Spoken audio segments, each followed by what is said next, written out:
Islam, and good afternoon, great people. Y'all check this video out right here. I'll put the link in the description.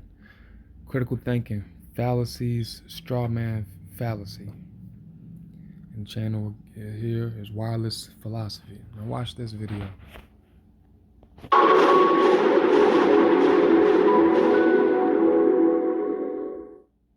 Hi, I'm Joseph Wu, and I'm a philosophy graduate student at the University of Cambridge. In this video, I'll explain the straw man fallacy, an informal fallacy that comes up all the time. Let's start off with an example to see how it works. Suppose my friend Maureen presents the following argument. Premise 1. Advertisements for beer encourage underage drinking. Premise 2. Underage drinking often has negative consequences. Conclusion. Therefore, advertisements for beer should be banned from TV. And let's say I respond with the following objection. Well, yeah, but people will never give up drinking beer. They've been doing it for ages. Is this a good response to Maureen's argument? No, because Maureen never claims it would be a good idea to give up drinking beer. That's not her argument at all. In this scenario, I've committed the straw man fallacy, since I've attacked a position that Maureen never advances. The straw man, or straw person, fallacy occurs when an opponent's position is misrepresented in order to make it easier to critique.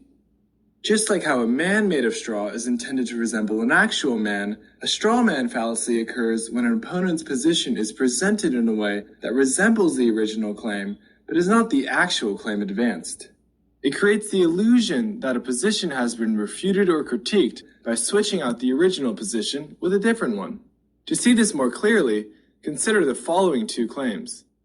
Advertisements for beer should be banned from TV. This is Maureen's original claim. People should stop drinking beer. This is my portrayal of Maureen's original claim. And these are two very different claims. Maureen only endorses the first one based on our conversation. However, my objection is to the second claim, which is much easier to refute. This is because the second claim is a very extreme view. It would take a lot of good arguments to convince others that people should stop drinking beer. But in our argument, I have improperly attributed this extreme view to Maureen, and then proceeded to attack it. Since this claim is much easier to refute than her original claim, I have committed the straw man fallacy. The general structure of straw man fallacies goes like this. First, person 1 advances position X. Second, person 2 presents a distorted version of position X. Let's call this position Y.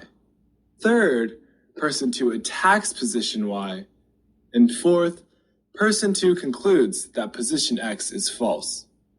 In the straw man fallacy we've just considered, the original view was exaggerated to a very extreme view and then attacked. But there are other ways in which a position can be misrepresented as well. Sometimes, a position can be oversimplified to the point of being absurd. Here's an example of that. Suppose my friend Gio presents the following argument. Premise 1. The theory of evolution says that humans are no different from apes. Premise 2. Humans are different from apes because humans are obviously smarter. Conclusion. Therefore, the theory of evolution is false. Is this a good argument? Clearly not, since the theory of evolution does not claim that humans are no different from apes. Gio has falsely characterized what the theory of evolution says and then proceeded to attack it. He has committed the straw man fallacy. But it's worth noting that the structure of his argument is valid. So for anyone not familiar with evolutionary theory, it might seem as if Gio has provided a good argument against evolution. And this is why straw man fallacies can often be difficult to spot. The straw man fallacy is prevalent in politics as well, and it is not just used to misrepresent an opponent's position. Often, straw men are set up to distract people from difficult topics that politicians want to avoid. For example, consider how politicians construct straw man responses by answering a question they were never asked. Suppose a politician is being accused of illegally using campaign funds for personal use. Let's say a reporter asked the politician directly, "So, did you or did you not use campaign funds for personal spending?" And the politician might respond with something like this. That's an excellent question. I've received a lot of generous donations to my campaign. My favorite donation has been a handwritten card thanking me for everything I've done. I really love that card, especially since I value the dedication of working class people. In this example, the politician sets up a straw man by responding to a different question than the one originally asked. The question was whether campaign funds have been used for personal spending, but the politician provides an answer to the question, what has been your favorite campaign donation? This is a much easier question to answer, and it allows the politician to avoid answering the original question while also portraying himself or herself positively. Strawman fallacies are everywhere, and you've probably come across variations of the examples presented here in your everyday life. Sometimes strawman fallacies are intentional, which is often the case in politics, but other times they are unintentional, like when someone genuinely misunderstands an opponent's claim.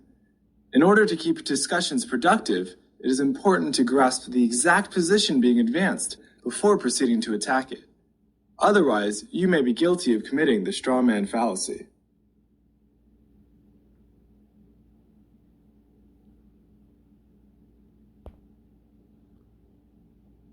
Now, I was subject to the straw man fallacy tactic. Now, I know most and all of us are familiar with the straw man, as far as your birth certificate, social security, the paper you, the corporate commercial, civil leader mortuus you, rather than the sui juris you, the full life status you, propria persona status you, de jure status you, which is all different from the civil leader mortuus, corporate commercial straw man you. So I know most of us are familiar with the straw man as far as the fictitious matrix copy of us. But yeah, I was subject to this on that video where I was touching the police car and the officers, Martin said, I don't have an oath. And it's not about me pronouncing oath with the TH. He made it as though I mispronounced it with the F, which I don't think or I didn't intend to do. And he made it about the F rather than his actual oath. So yeah, and I go through this often and on multiple occasions with them. As the brother said, in the guy said in the video, he said, most of the time this has occurred and present in politics. Islam and peace.